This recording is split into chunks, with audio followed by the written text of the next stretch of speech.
This video is powered by the pros at Pascal Air Plumbing and Electric. Arkansas owned, Arkansas operated. GoPascal.com.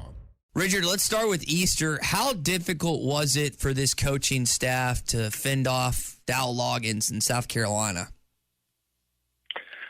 You know, I think with Shamar, that relationship was very strong, but I never got the sense that he was leaning towards going to South Carolina. I think Coach Pittman kind of hit on it yesterday, that he felt like that Shamar always wanted to be at Arkansas. With the coaching change, he just had to get to know Morgan Turner. And Morgan made a statement, obviously, the first day that he was on the job. He visited Shamar and the other two commitments at the tight end position. So, and then, you know, when Shamar said that he would, he made the official visit to South Carolina in December, and then he said afterwards he would visit Arkansas January the 15th and sign on, the 1st. That was a very mature way of going about the process. I was really impressed with Shamar doing that. He didn't make a quick decision and kind of thought it out, and I think Arkansas was always where he wanted to be. Richard, you brought up the on-campus aspect of recruiting. I know Coach Pittman was asked about that yesterday. COVID's not completely behind us. I know there's still cases, but there's not really any limitations anymore. What did you notice about his answer when it came to now being fully able to get guys on campus and see them in camps? Yeah, I mean, I thought, obviously he knows better than anybody about the process of being able to interact with kids and seeing them in person, and then obviously seeing them work out at camps. It's huge. I cannot imagine if you had 3 or 4 years of COVID situations where you had to recruit and not, have kids on campus, have kids in camps. Those in-person meetings and just how they, you really get to see how coaches are. If you're a kid and you interact with them, and the same for coaches with kids and their parents. And you can pick up some red flags during the process. I mean, it happens all the time. Body language or just how they interact with other people when they're visiting your campus. There can be some things that kind of turn you off. And you reevaluate whether you want that kid to be a part of your program. And then when you see them in camp, when things aren't going well, do they fight back? And do they have that competitive spirit, or do they kind of lay down? All those things go into the evaluation of a young man, and also the family too. I mean, you can get some red flags from the parents. That the kids, obviously the environment that he's being raised in, and it could, obviously influence how he acts once he gets on campus. So there's a lot of truth to what Coach Pittman was saying. Yeah, I thought it was really interesting as he kind of laid out, hey, our accuracy on a recruit goes way up when we do this, and this, starting with trips to the high school. But then I thought it was a little more detailed with, hey, we need to get them here, like you were talking about with the camps, and let's see if they can do these certain agilities and drills and athletic drills that we're going to find out if they've got the goods. And that's, as you've just laid out, part of the process that's missed. And, they're and I don't think it's exclusive to Arkansas. I think there's been, other places, Richard, that's obviously missed on some kids, and that's where the portal can help correct those wrongs. No, there's absolutely no doubt about that.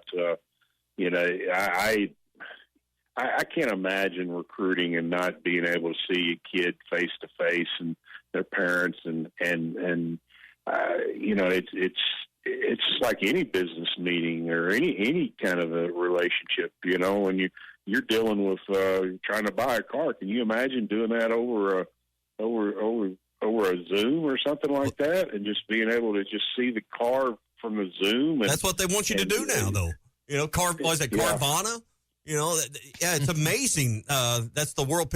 Why would you do that? Your point's dead on. Why would you make a decision of that magnitude and importance? Why would the kid want to commit to a school without going through the evaluation of the school? I mean, we got to get back to the old. New ways aren't always the best ways, Richard. Yeah, well, the Zooms and the FaceTimes do well until you get, that's a good way to try to get the kid to the campus now, and that's a first date part of the process. Right. But obviously you want to get kids on campus, and Arkansas has done an excellent job of getting kids on campus multiple times, and that's usually what leads to commitments. Most of the guys that signed this past year for the 23 class visited Arkansas multiple times. So you kind of have a better idea what you're getting out of the young man, just from a character standpoint. Yeah. And then you also being able to go out during the spring evaluation period and being able to see him work out at the school, or being able to see him play in games in the fall. So it is. I just can't imagine going through the recruiting process and not being able to see kids face to face. I know it's going to be a fun weekend for Sam Pittman. He'll be in Hot Springs, from what I understand. He's going to be at the Arkansas High School Football Coaches Clinic and handicapping event. Anyone going knows what that means. But they're going to have a big weekend. Coach Pittman's there. They got other speakers, and Trent Dilfer, I think, is there on Saturday to speak to the coaches. Yeah, it's always a big deal for the Arkansas coaches, especially with so many new faces on the staff now. It's a good way for them to interact with the high school coaches around the state and the region. There's usually coaches from Texas, Louisiana. I mean, all around the surrounding states visiting for that clinic too. It's really grown to where I think this is going to be the third consecutive year where they've had.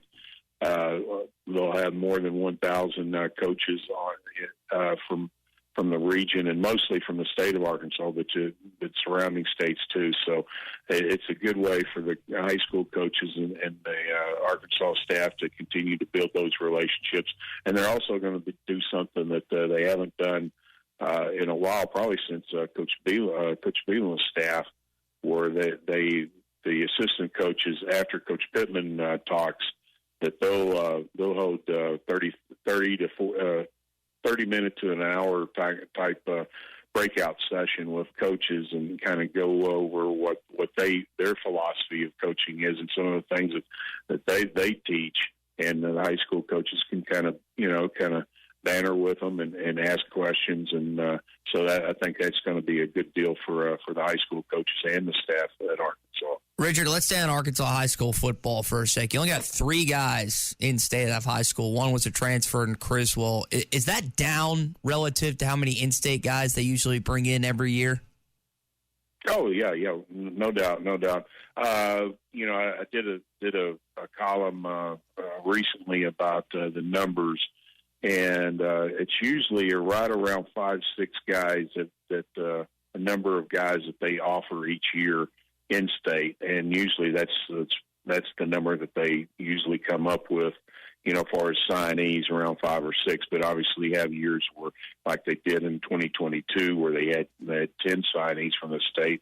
And right now, the 24 class, they have 8 guys that have scholarship offers from Arkansas, and that number could obviously go up through, from now to December signing period. So the 24 class is above normal as far as the number of guys. It's just a cycle. Sometimes you'll have a below normal year, then other years you'll have some stronger years. And the 25 class looks like a strong class too. So the next 2 classes will be probably above normal, and you'll see a higher number of kids signing with Arkansas. Richard, what's an area that you think that Arkansas hasn't necessarily taken advantage of per se? And it doesn't have to necessarily be in state, in close. I know Tulsa, Dallas, St. Louis are kind of the big, and Kansas City, the big metroplexes. But what's an area with this new staff you feel like that they should be able to get more kids out of?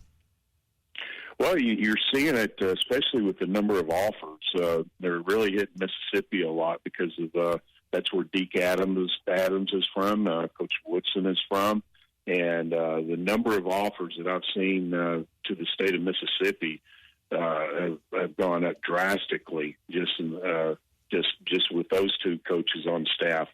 And then I think Louisiana, they've since Michael Smith left, the staff, Arkansas hasn't really hit Louisiana's maybe as hard as you would like to see them hit, because Louisiana's always been pretty good to Arkansas.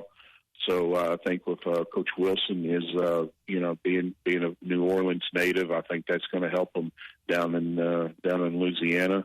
But I think those are two areas where I think you're probably going to see more guys. Maybe, Mississippi usually, if they don't go to Ole Miss or Mississippi State, usually a top tier kid, it's LSU or Alabama. Well, Arkansas is going to try to break that trend. So I think you're probably going to see more kids out of those two states going forward. What's the importance of getting the number one recruit in your state? I know in years past, Arkansas has not gotten that. Guys have gone to either A&M or other places. Just the value of Shamar as the number one consensus guy signing with Arkansas.